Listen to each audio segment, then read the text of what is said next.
안녕하세요. 글로벌 미래교육원의 신근식입니다. 오늘부터는 인문학에 대한 얘기를 좀 하고자 하는데요. 인문학 중에서도 우리나라의 인문학, 즉 우리나라의 문화와 역사와 철학에 관한 부분입니다.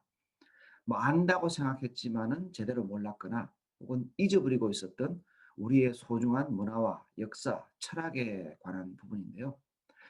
이 내용은 제가 쓴 책 우리가 몰랐던 우리나라의 문화, 역사, 철학 이야기에 근간을 두고 또 제가 관공서나 기업체에 계속 강의를 하다 보니까 그 내용을 토대로 하여서 진행을 할 테고요. 이 온라인이다 보니까 또 뭐 길게 하기는 그렇고 해서 한 10분 내외로 짧게 짧게 잘라서 한번 해 보겠습니다. 먼저 제 소개 한번 드리고 들어가야 되겠네요. 저는 지금 글로벌 미래교육원의 교수로 있고요. 뇌교육학 박사입니다. 그리고 기업 교육 전문 업체인 유답의 이제 원장이었었고요. 관공서나 기업체 강의를 주로 하고 있습니다. 그리고 지금 이 내용은요. 삼성인력 개발원에서 과장님들 성격 과정에서 한 3년간 진행을 해온 내용이고요. 제가 뭐 책도 썼습니다. 우리가 몰랐던 우리나라의 문화, 역사, 철학 이야기, 국화, 뭐 4차 산업혁명 책도 썼습니다. 자, 그렇다면 왜 인문학인가? 지금 이 시대에 이런 부분인데 뭐 요즘 인문학 열풍이 불죠. 그래서 뭐 아침 뭐 CEO분들 조찬 모이면은 그 약방의 감초처럼 들어가는 게 인문학인데 근데 왜 시대에 인문학이 필요한가를 알려면 4차 산업혁명에 대한 이해가 좀 바탕이 돼야 됩니다. 이 4차 산업혁명 뭐 워낙에 요즘 매스컴에서 자주 나오니까 뭐 다들 들어보셨고 또 알고 계실 텐데 구체적으로 이게 뭐냐 물으면 참 대답하기가 쉽지 않죠. 네. 그래서 저는 뭐 4차 산업혁명의 생존 전략이란 책을 쓴 사람으로서 제가 이제 해보니까 크게 이제 두 가지로 유추할 수가 있습니다. 바로 첫 번째는 제품의 지능화, 두 번째는 가상과 현실의 연결이라는 거죠. 자, 제품의 지능화라는 것은 이제 제품들이 이제 지능을 갖게 된다는 것이고, 이건 다른 말로 이야기하면요, 움직인다는 거죠. 움직인다는 것은 또 다른 말로 이야기하면 브레인, 뇌가 생긴다는 것이죠. 그동안에 움직이지 않았던 것들이 이제 브레인, 뇌가 생김으로써 움직인다고 볼 수가 있겠습니다. 요걸 좀 쉽게 예를 들면요. 동물과 식물의 차이, 뭐죠? 가장 큰 차이? 네. 움직인다는 것과 움직이지 않는다는 것, 두 개 차이죠. 예를 들어서 이제 그래서 움직인다는 것은 바로 뇌를 갖게 된다는 것과 같습니다. 우리가 이제 그 술 마실 때 안주로 주로 이제 삼는 멍게 있지 않습니까? 멍게. 멍게가요. 태어날 때는 올챙이처럼 꼬리가 좀 있어요. 그래서 움직입니다. 그러다 보니까 원시적이지만 브레인, 뇌를 가지고 있어요. 근데 인제 이 멍게가 움직이다가 이제 정착 생활을 하기 위해서 인제 자리를 딱 잡아서 딱 고정되는 순간에 자기의 뇌를 소화시켜서 먹어버립니다. 왜? 뇌가 필요 없으니까. 즉 움직일 필요가 없으니까. 이렇듯 이 움직인다는 것은 뇌하고 연관이 있습니다. 그래서 뭐 제품의 진흥화라는 것은 모든 제품들이 이제는 뇌를 가지게 되고 움직인다는 것과 같습니다. 뭐 쉽게 예를 들면 지금은 우리가 인제 의자에 앉으면 어쩔 수 없이 의자에 몸을 이렇게 좀 맞춰야 되잖아요. 근데 이제 의자가 지능을 갖게 되면 움직이니까 이제 내가 의자에 앉으면 의자가 내 몸에 맞추어서 움직여서 내 몸에 맞춰 준다는 것이죠. 근데 요즘은 뭐 새로 나온 차들은 워낙에 좋아서 앉으면은 저절로 인제 움직이면서 의자가 내 몸에 맞게 조절도 되고 그러더라고요. 뭐 쉽게 말하면 이런 것이 제품의 지능화하고요. 두 번째 보시면 가상과 현실의 연결이라고 되어 있죠. 이 가상과 현실이 이제는 모호해지는 그런 시대가 된다는 것이죠. 요걸 좀 쉽게 예를 들기 위해서 한번 제가 핸드폰을 고 한번 예를 한번 들겠습니다. 자, 핸드폰. 예. 자, 이게 스마트폰이라고 그러죠. 자, 처음에 이게 나왔을 때는 예전에는 이게 뭐죠? 예전에는 우리 휴대폰, 핸드폰이라고 불렀습니다. 그때는 뭐예요? 가상보다는 현실이 더 큰 세상. 자, 2007 년도에 우리 스티브 잡스가 이 스마트폰을 만들고 난 다음에 어때요? 가상과 현실이 반반. 왜 그러냐? 뭐 저도 그렇지만 여러분들도 그러실 거예요. 우리 하루의 반을 이 스마트폰을 보면서 가상 세계에 살죠. 그래서 스마트폰이 나오면서 가상과 현실이 반반. 자, 그렇다면 미래. 미래는 상상이 되시죠?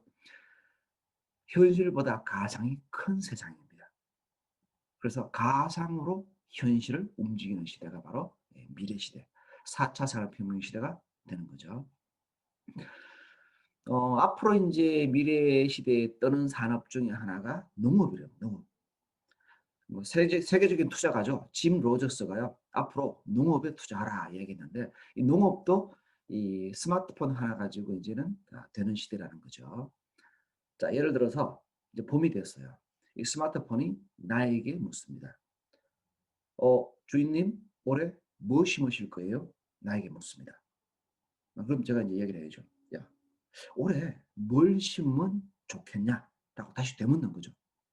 그럼 이제 이 스마트폰이 쭉 분석을 해 보니까 주인님 올해 보니까 감자를 심으면 날씨가 좋아서 아주 풍년일 것 같고요. 땅콩을 심으면 날씨가 안 맞아서 흉작일 것 같은데 대신에 가격이 높이 올라갈 것 같습니다."라고 얘기를 하는 거죠. 자, 그럼 제가 할 일은 뭐예요? 선택이죠. 음. 그래.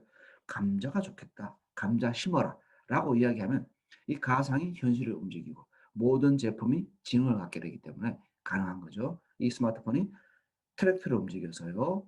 밭을 갈고 감자 씨를 뿌리고 그다음에 드론을 이용해서 비료와 농약을 뿌리고 근데 가을이 되면 다시 트랙터를 움직여서 아 감자를 수확하는 거죠. 이것이 바로 제품의 지능과 가상과 현실이 연결이 되어서 가능한 것입니다.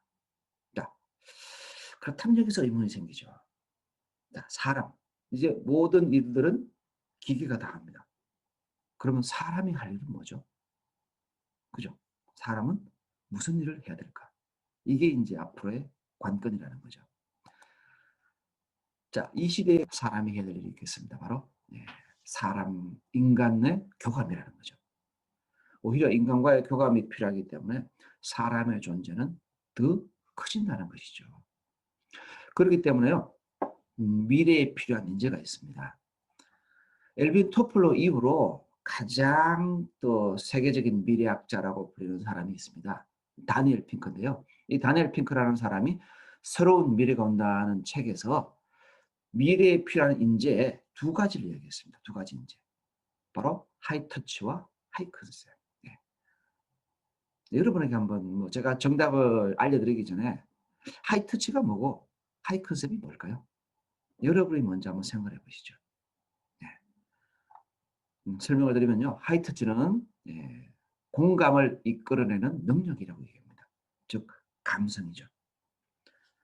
예전에 인제 4차 산업혁명 이야기가 한참 나올 때요. 요리사가 사라질 직업이라고 얘기했습니다.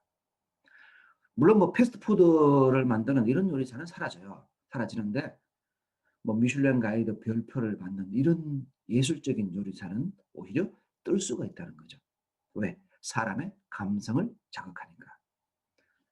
연예인들도 그래요. 연예인들도 예전에는 뭐 잘생겼거나 예쁜 뭐 이게 주가 됐는데 이제는 공감 능력을 끌어내고 사람의 마음을 움직이는 그런 매력적인 그런 연예인들이 오히려 뜬다는 거죠. 이것이 바로 하이 터치 감성이고요. 두 번째 하이 컨셉은 바로 인제 창의 창조입니다. 창의 창조. 창의 창조는 아직까지는 기계가 할 수 없는 부분이기 때문에. 그래서 하이 터치와 하이 컨셉 이런 인재가 미래에 필요하다고 얘기하는데요. 바로 이것 때문에 필요한 것이 인문학이라고 볼 수 있겠습니다. 인문학. 자, 인문학에 대한 정의 한번 보겠습니다. 제가 한번 질문 드릴게요. 하늘을 연구하는 학문, 무슨 학문이죠? 네. 뭐 천문학 뭐 이렇게 땅을 연구하는 학문은 땅, 뭐 지질학, 지문학 이렇게 볼 수가 있겠죠. 자, 하늘과 땅 이 두 가지를 제외한 모든 것을 연구하는 학문 바로 인문학이라고 볼 수 있겠습니다. 하늘과 땅을 제외하고 사람하고 관련된 모든 것을 연구하는 학문인데요. 근데 이렇게 따지면 너무 범위가 넓어요. 뭐 인문학 아닌 게 없습니다. 그죠? 뭐 범위가 넓기 때문에 흔히 뭐 책을 이야기할 때 서적, 인문학 하면 흔히 세 가지 종류의 서적을 이야기합니다. 이것도 뭐 한번 질문을 드리겠습니다. 인문학 하면 주로 어떤 종류의 서적일까요? 네, 대충 뭐 감이 오시죠? 예. 문학, 역사, 철학 세 가지를 흔히 이야기합니다. 그래서 이것을 한 글자씩 따서 문사철이라고 그러죠. 한 번씩은 들어보셨죠? 예. 조선왕조 500년의 저자죠. 신봉성 교수님이요.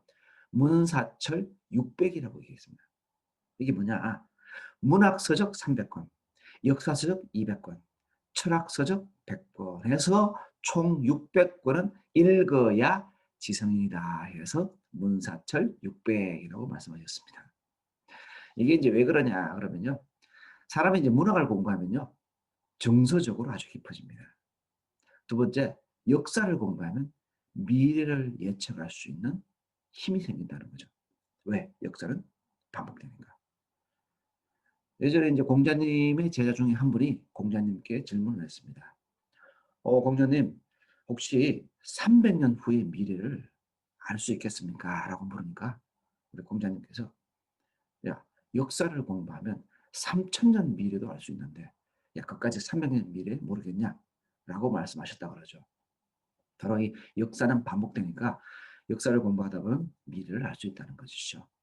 세 번째 마지막은 철학입니다. 이 철학을 공부하면서 자기 자신에 대한 삶의 통찰력이 깊어지는 것이죠.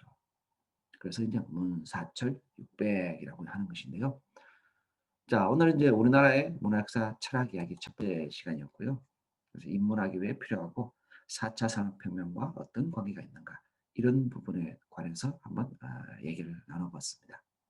네, 감사합니다.